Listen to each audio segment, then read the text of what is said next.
I remember being up, like I had been propelled upward into total darkness. Something made me keep my left shoulder close to my body, as if I did not want to touch whatever was there. I realized I was starting to fall and feared it was because I could not see my feet. Suddenly, I saw my feet almost waving up and down, and then I knew I would not fall.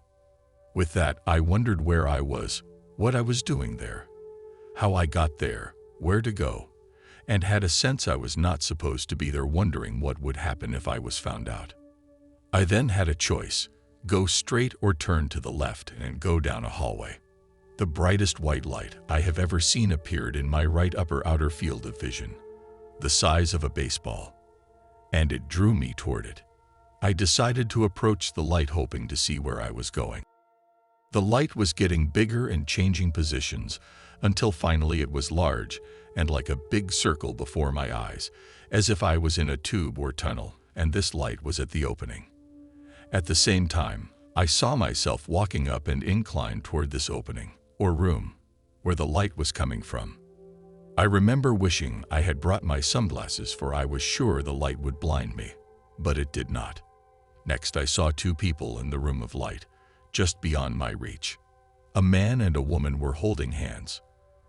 The man I recognized as my friend Jeff, who had died 2 months prior, dressed in nothing but red shorts, his chest bare, and his hair long, collar/shoulder length, holding my hands as I stood before him in something white and sheer. Just then I entered the room of white and looked to my left. There was no scenery, and this amazed me.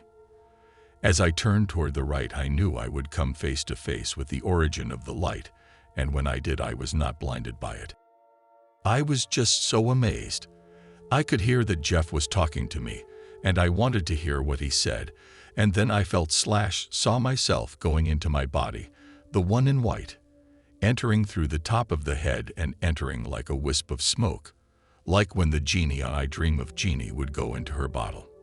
Just then I saw two hands in the sky, one coming down, Jeff's, and one going up, mine. And when we clasped our hands in an embrace, I felt pure joy.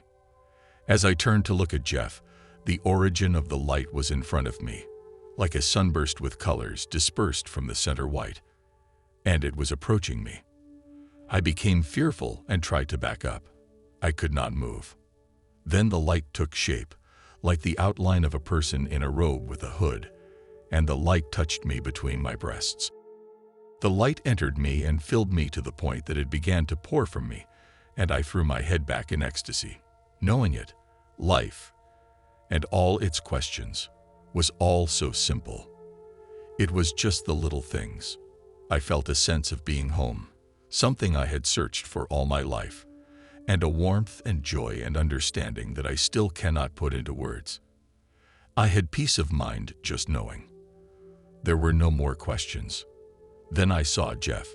He was talking to me, and I was telling him how long I had wanted to see him and wanted to tell him how much I loved him.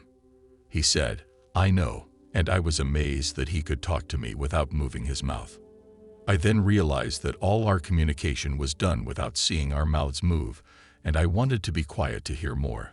At this time, it seemed like everything was happening at the exact same time, like space/time was fragmented, and this was actually possible. When a woman's voice very loudly called, "Dina, that's me."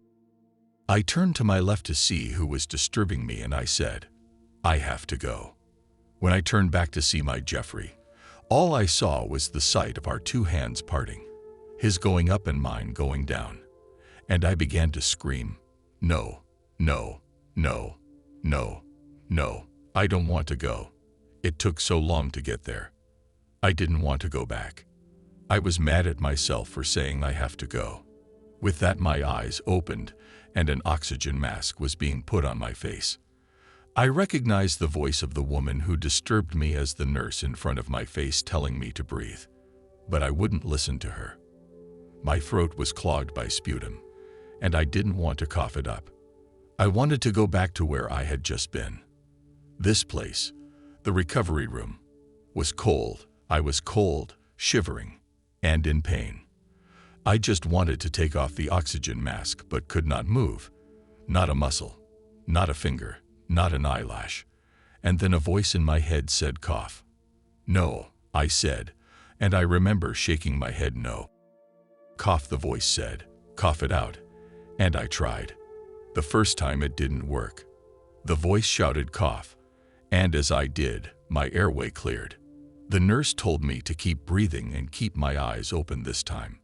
I had an oxygen sensor, pulse oximetry, on my finger, and I remember rubbing it off. I tried to kick over my IV. I refused to cooperate with that nurse who had yanked me back from wherever I was with Jeff. I demanded to see my husband. I was crying. I was shaking. I hurt so bad, like I had taken a kick to the place between my breasts where the white light had entered me. I told my husband what happened between sobs, and he tried to tell me it was a dream. I suddenly thought people would think I was crazy and stop talking about it to anyone in the ER. When the nurse had asked why I was crying, and I told her, she just walked away from me. The witch. Such sympathy, such empathy. I still hate her. Anyway, after a prolonged recovery room stay, they finally let me go home. My stay was prolonged because I refused to cooperate and urinate for the witch nurse. I wouldn't drink. I wouldn't walk. And then for a month I cried and cried and cried. I still cry. Talking about this with you makes me cry. I miss that feeling of peace and happiness and joy. I did finally seek out a counselor, but I only saw her once. She just happened to be a major in metaphysical studies. How about that? And she assured me that I had indeed had a near-death experience. She said she could not help me if I wanted to continue telling myself it was just a dream. Somehow, just hearing someone confirm to me that I was not crazy made me feel somewhat better, and for the first time I started to think of my experience as a gift. 10 years later, I'm not sure what to call my experience anymore. My psychic abilities are to some extent stronger than they were before, but now they seem to be centered on death and dying people, as if I'm drawn to them.